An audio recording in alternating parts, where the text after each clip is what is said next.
Eh bien bonjour et bienvenue à tous dans cette nouvelle vidéo. Alors cette fois-ci je me propose de faire avec vous ce genre de choses là. Alors qu'est-ce que c'est? C'est des étagères pour mettre dans une salle de jeux vidéo. C'est donc des étagères de gamer. Et qu'est-ce qu'un gamer? Un gamer, c'est ça. Allez là tu vas morfler toi. Toi je vais te niquer toi. Alors là tu vas morfler toi. Eh merde! Et bien maintenant que vous avez vu ce qu'est un gamer, on va passer à la fabrication de ces drôles d'étagères.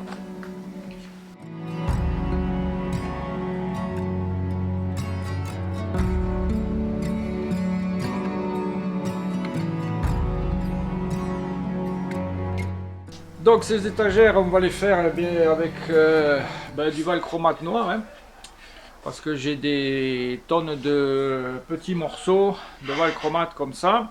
C'est un client qui m'avait commandé un petit meuble à faire et puis qui n'a pas donné suite, donc je me retrouve avec tout ça sur les bras. Donc je vous mettrai une photo, vous verrez la quantité qu'il y a. Donc déjà, il y en a une vingtaine ou une trentaine qui vont partir et ça va me débarrasser un petit peu. Bon, alors là, on va commencer à présenter à blanc quelques-unes des découpes là pour voir à peu près les dimensions, que ça fasse quelque chose de cohérent. Ce projet, je vais le faire avec deux étagères, c'est-à-dire que je vais faire la même étagère inversée pour mettre dessous, ça fait qu'on les mettra en quinconce les deux, et je vais sûrement faire aussi deux petits cubes pour mettre en forme de losange, pas en forme de cube, pour mettre de chaque côté de ces étagères un peu en zigzag. Voilà.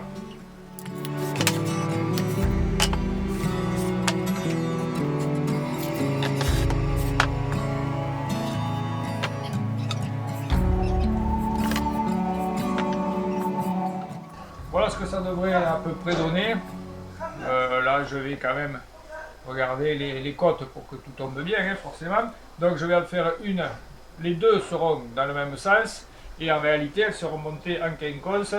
C'est-à-dire que le grand morceau sera ici, sur l'autre, et le petit ici, pour que ça fasse un effet d'emboîtement. Et je mettrai deux autres avec en forme de carré, une par ici et une par là. Alors pour l'assemblage, on va faire des coupes ici à 22,5, là, là et là. Là, on va pas faire s'emmerder, hein. Ça sera un assemblage avec des lamellos et pointé à l'agrafeuse ici. Là, pareil, on mettra des lamellos, agrafé pareil, collé et pointé. Et tout ça devrait tenir. On va mettre un fond en contreplaqué de 5 mm, c'est celui qui est là-bas derrière moi. Donc avant de tout assembler, il faudra penser à faire la rainure dans le fond de chaque étagère.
Alors maintenant, toutes nos planches ont été coupées de long, de large, etc.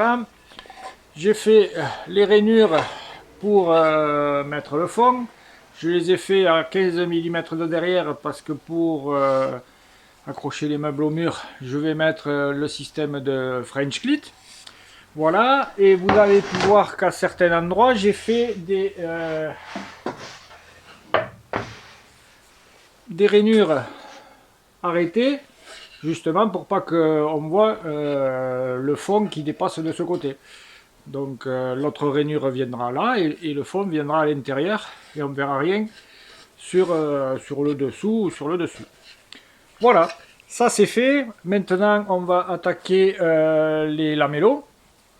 Donc on va faire tout le traçage des lamellos, percer les lamellos et ensuite on s'attaquera au fond.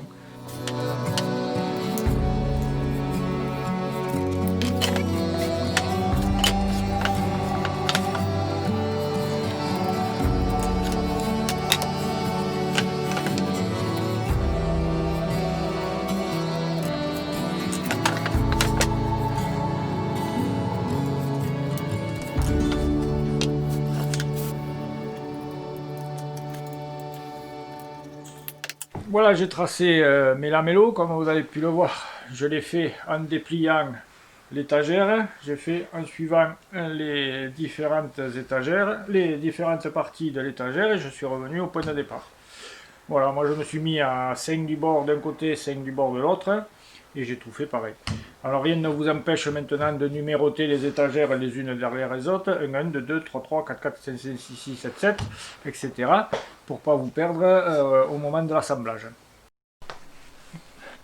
Bon et bien allez, on va passer à la lamelleuse. Donc d'habitude je le mets jamais le sac, mais là avec la poussière que ça fait, vous avez l'atelier tout noir après. Donc le sac, le masque, c'est parti.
Bon, ben à présent, on va monter les fameux petits caissons là, et c'est là qu'on va voir si on a bien travaillé, si les dessus, dessous et côtés correspondent au fond du meuble. Voilà, allez, on passe au montage.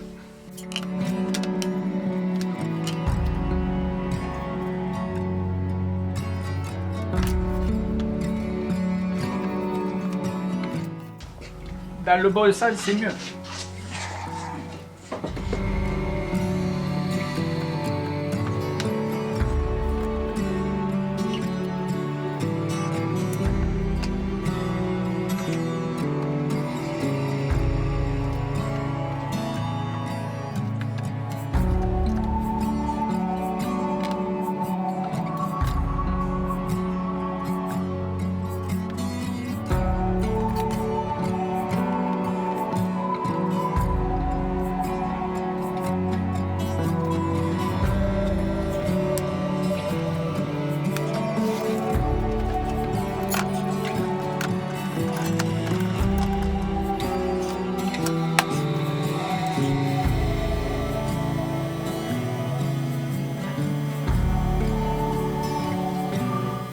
Et bien maintenant que les deux étagères sont finies et sont en train de sécher, on va s'attaquer aux deux cubes qui restent, les coller et attendre que ces derniers sèchent aussi.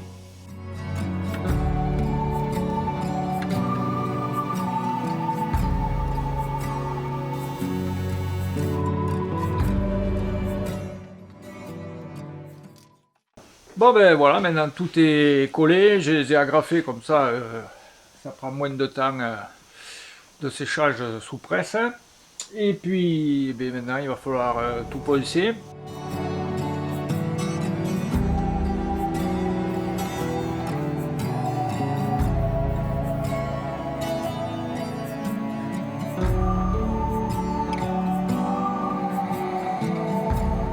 Bon, et bien maintenant on va passer à la traditionnelle séance de ponçage.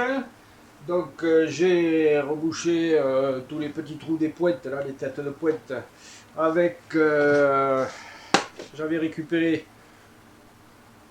de la poudre de quand j'ai fait mes lamellos. Donc c'est de la poudre de valchromate que j'ai mélangé avec de la colle à bois. J'ai mélangé tout ça sur un petit bout de bois avec une petite spatule en bois que j'ai passé par-dessus mes trous de pointe, etc. Les quelques défauts qui pouvaient rester encore. Et maintenant, eh bien, on va poncer toutes les surfaces pour le rendre le plus lisse possible. De toute manière, le valchromate, avant de le traiter de quelques produits que ce soit, il faut le poncer. Donc voilà, allez, là on va prendre un grain 120.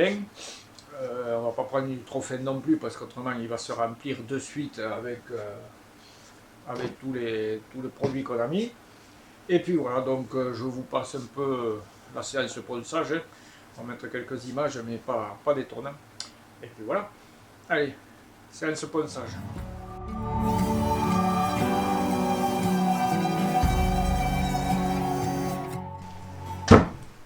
Je sais ce que vous allez vous dire. Hein. Ah, il a oublié encore de mettre le masque. Allez, je vais le mettre.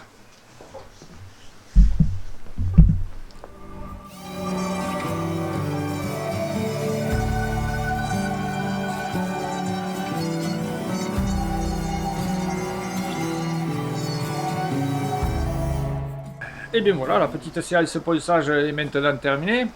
Enfin, petite non, elle a été assez longue, mais bon, je vous ai pas tout fait voir. C'est pas forcément passionnant. Alors, on va passer, ben, je vais les vernir avec un vernis mat incolore, hein, tout simplement. Mais avant ça, je vais mettre les French clips derrière pour pouvoir suspendre les étagères sans qu'on voit les fixations au mur. Et donc, ben, je vais couper. Ça, c'est ce qui me reste. Ça, c'est les French clips qui me restent ben, de quand j'avais fait mes boîtes. Hein. C'est vous dire que je garde quand même les choses. Donc, je vais faire les bouts de à peu près 15 cm de long pour mettre sur, sur les grammes. Et sur cela, je vais faire idem des morceaux de 15 cm de long pour mettre légèrement en dessous pour que cela puisse être en forme de losange.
Et bien voilà, après 2 bonnes couches de vernis, les étagères sont maintenant finies, les 2 étagères en zigzag et les 2 petits cubes qui rentrent part et d'autre de ces étagères. Et bien voilà, donc cette vidéo là, je vais pas pouvoir vous la présenter avant les fêtes puisque ça c'est un cadeau qui doit être fait pour Noël. Que le client il est aussi abonné à la chaîne, donc ça risque de gâcher un peu la surprise. J'espère que j'aurai quelques photos ou un petit bout de film pour la faire voir en situation.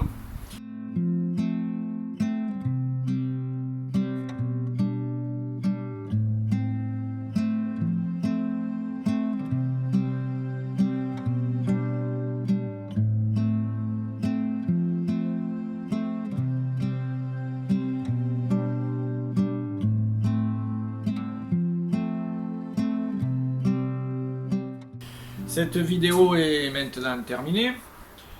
Si elle vous a plu, mettez un pouce, n'hésitez pas à la commenter, à partager, à faire connaître la chaîne. Je vous souhaite de joyeuses fêtes, de bons réveillons, soyez prudents et à bientôt. Ciao ciao!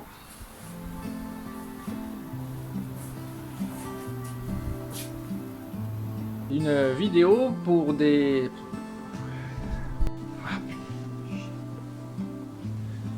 Eh bien bonjour à tous. Voilà, maintenant que vous savez ce qu'est une étagère pour faire ça. De ces drôles d'étagères. Oh là là. Pour mettre dans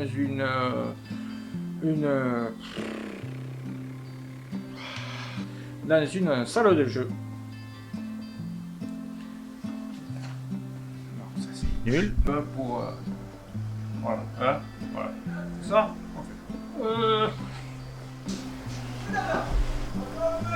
Oh, c'est bon les gars là, non? Ah, voilà. Des pointes, comme ça me tiendra tout. Voilà. Oh les mecs. Oh, c'est bon. Oh. Enlever l'épaisseur. On va faire les cubes.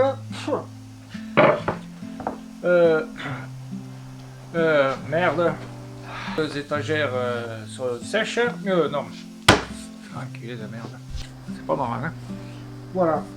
Non, ça c'est nul. Horizontalement derrière les cubes qui vont être pas inclinés, pas pour les mettre sur l'arrière du cube et pour pas que le cube lui sera voilà. Oh, putain, tu vas arriver à le dire, oui. En travers sur le cube pour que le cube... non, ça va pas du tout. Putain, tu vas y arriver, oui ou merde? Qui me permettra de mettre les cubes dans le sens... Malheureusement, je vais pas pouvoir vous la faire voir Donc, cette vidéo, vous ne la verrez qu'après les fêtes.